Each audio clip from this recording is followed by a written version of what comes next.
గుంటూరులోని స్థానిక కలెక్టరేట్లో గల వీడియో కాన్ఫరెన్స్ హాల్లో జరిగిన హెచ్డిఎస్ కమిటీ సభ్యులతో కలెక్టర్ తమీం అన్సారియా గారు, తూర్పు నియోజకవర్గ ఎమ్మెల్యే మహమ్మద్ నసీర్ అహ్మద్ గారితో కలిసి గ్రామీణ అభివృద్ధి కమ్యూనికేషన్ శాఖ కేంద్ర సహాయ మంత్రి డాక్టర్ పెమ్మసాని చంద్రశేఖర్ గారు గురువారం సమావేశం నిర్వహించారు.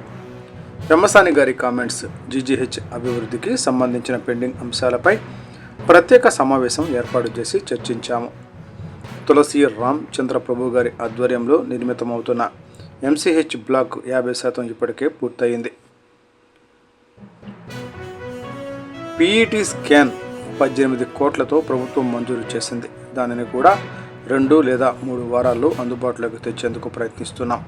పలు పత్రికల్లో వచ్చిన జీజీహెచ్లో ఇచ్చాను, తిన్నావు, ఎదురవుతున్న పనులు, సమస్యలపై అధికారులు సూపరింటెండెంట్ గారితో మాట్లాడి సమస్యలకు సంబంధించిన పరిష్కారాలపై పలు సూచనలు చేశాము.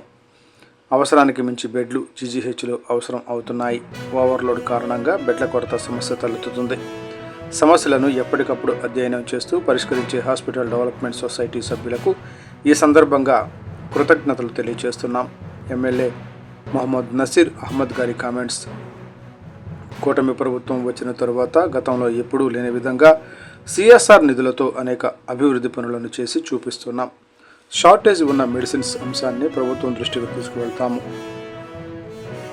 అత్యాధునికమైన సౌకర్యాలతో నాట్కో ద్వారా క్యాన్సర్ పేషెంట్స్కు వైద్య సేవలు అందిస్తున్నాం. కార్పొరేట్ వైద్య సేవలకు ధీటుగా జీజీహెచ్ సేవలను ప్రజలకు అందిస్తాము. ఈ సమావేశంలో కార్పొరేటర్ రాంప్రసాద్ బుజ్జి గారు, జీజీహెచ్ వైద్యులు, అధికారులు, హెచ్డిఎస్ కమిటీ సభ్యులు తదితరులు పాల్గొన్నారు.